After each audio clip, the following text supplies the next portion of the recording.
जो इस बार जो चुनाव लड़ रहे हैं, चाहे मैं दानिश अली की बात करूं या कंवर सिंह तंवर की बात करूं, मुजाहिद हुसैन की बात तो मैं करूंगा नहीं, क्योंकि उनको पहली बार इस सीट से, अमरोहा लोकसभा सीट से उन्हें पहली बार मौका दिया जा रहा है। दो लीडरों की जो कि मुख्य चेहरा है, एक गठबंधन का चेहरा है, इनको आपने 5 साल तक इनका आपने कार्यकाल देखा है। आपको अगर विकास ध्यान हो कि कहीं तक हमारे बच्चों का भविष्य है, तो फिर आप इन लोगों को वोट कर सकते हैं। और फिर मेरी पुनः गुजारिश है कि आप भारत में किसी भी कोने में हो, कहीं पर भी आप नौकरी कर रहे हो, कहीं पर भी आप जॉब कर रहे हो, तो आप इस दिन को आइए और भारत के सबसे बड़े फेस्टिवल, सबसे बड़े लोकतंत्र, क्योंकि पूरी दुनिया जानती है कि भारत दुनिया का सबसे बड़ा लोकतंत्र है और विविध लोग हैं, विविध खान पान है, विविध रहन सहन है और तरह तरह के जो जी यहाँ पर आडंबर शुरू से ही प्रचलित रहे हैं। तो कहीं तक इतना सब होते हुए भी अखंड भारत है।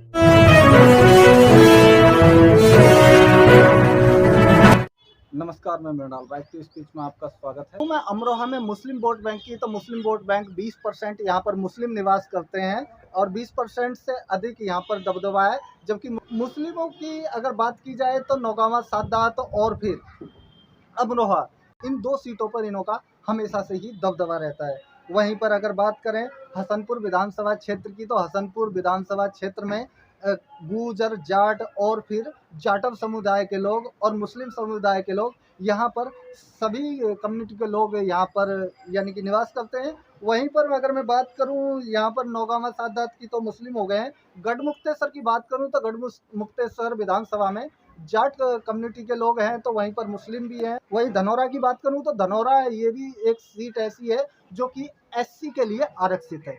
धनौरा में एससी समाज के लिए ये सीट हमेशा से ही आरक्षित रहती है। वहीं पर अगर मैं बात करूं बीएसपी की, तो बीएसपी को कहीं तक जीत दर्ज हुई थी 2019 में। और फिर अगर बात करूं मैं बीजेपी की, तो कंवर सिंह तंवर को यहाँ पर दूसरे नंबर पर संतोष करना पड़ा था।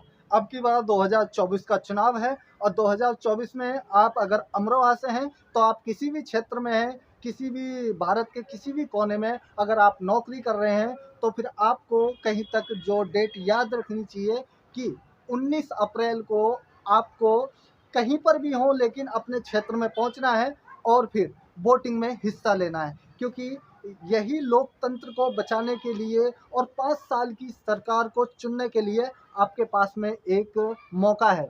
आपके पास में मौका ऐसा है कि कहीं तक आप रोजगार को चुन रहे हैं, विकास को चुन रहे हैं और फिर शिक्षा को चुन रहे हैं, मेडिकल को चुन रहे हैं। मैं किसी पार्टी विशेष का समर्थन नहीं करता हूँ। हालांकि आप किसी भी पार्टी को आप वोट कर सकते हैं जिसने आपके हितों के लिए काम किया हो, जिसने आपके रोजगार देने का काम किया हो, जिसने आपके क्षेत्र में विकास किया हो, या फिर जो अपने क्षेत्र में कहीं तक शिक्षा की बात करते हो, रोजगार की बात करते हो, मेडिकल की बात करते हो और फिर कहीं तक बिजली पानी की बात करते हो, आपके क्षेत्र में कहीं तक विकास की बात करते हो, आप उस सरकार को चुन सकते हैं।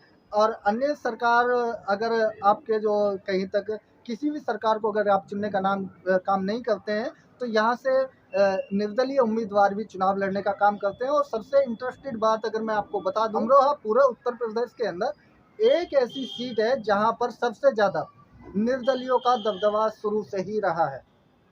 यहाँ पर निर्दलीय उम्मीदवार जीत दर्ज करके बहुत ही बड़े पैमाने पर निकलने का काम किया है और आप निर्दलीय को चुन सकते हैं। निर्दलीय के साथ साथ बहुत सारी जो राष्ट्रीय पार्टियां हैं, आप उनको वोट कर सकते हैं। आप ये भी देख सकते हैं कि जो इस बार जो चुनाव लड़ रहे हैं, चाहे मैं दानिश अली की बात करूं या कंवर सिंह तंवर की बात करूं, हालांकि मुजाहिद हुसैन की बात तो मैं करूंगा नहीं, क्योंकि उनको पहली बार इस सीट से, अमरोहा लोकसभा सीट से उन्हें पहली बार मौका दिया जा रहा है। और अगर मैं बात करूं अन्य इन दो लीडरों की जो कि मुख्य चेहरा हैं, एक गठबंधन का चेहरा है, इनको आपने 5 साल तक इनका आपने कार्यकाल देखा है। और फिर कंवर सिंह तंवर की मैं बात करूं तो उनका भी आपने कार्यकाल देखा है।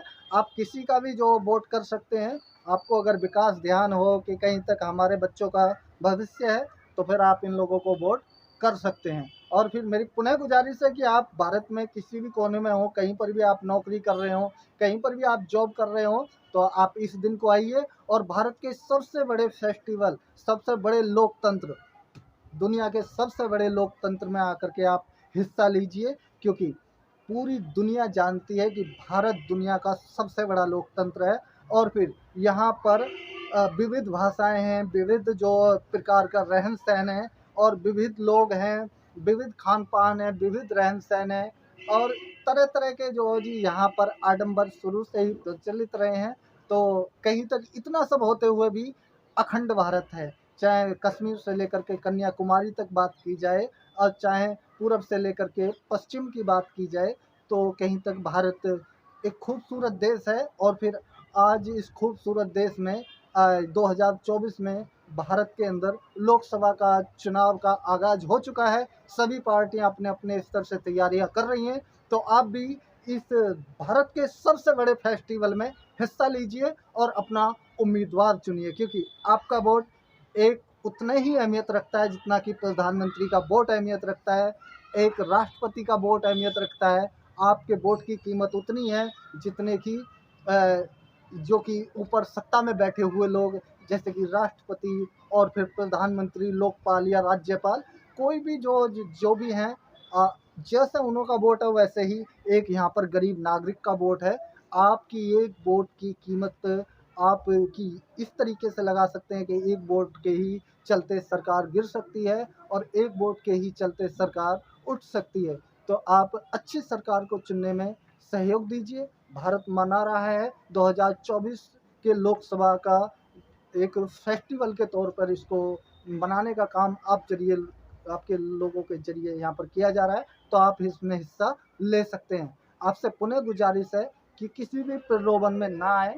इस दिन आपको तरह तरह के प्रलोभन दिए जाएंगे कि हमारी तरफ से पैसे अकाउंटों में डाल दिए जा रहे हैं, आप आ जाइए, आप हमारे प्रत्याशी के लिए वोट कीजिए। लेकिन नहीं, आपको अगर वोट करना है तो आप विकास के नाम पर वोट कीजिए, शिक्षा के नाम पर वोट कीजिए, मेडिकल के नाम पर वोट कीजिए, बिजली पानी के नाम पर वोट कीजिए। जो आपके कल को आपके बच्चों के भविष्य के बारे में सोचता है, आप उसके लिए वोट कीजिए। ना कि आप निजी स्वार्थ के लिए, किसी भी व्यक्ति के लिए आप एक दिन में आप अपने वोट का सौदा नहीं कर सकते, क्योंकि यही वोट आपके 5 सालों के लिए आपके बच्चों का भविष्य चुनने का काम करेगा। बने रहिए मृणाल के साथ में, मिलेंगे किसी नेक्स्ट वीडियो में। तब तक के लिए जय हिंद, जय भारत, धन्यवाद, थैंक यू।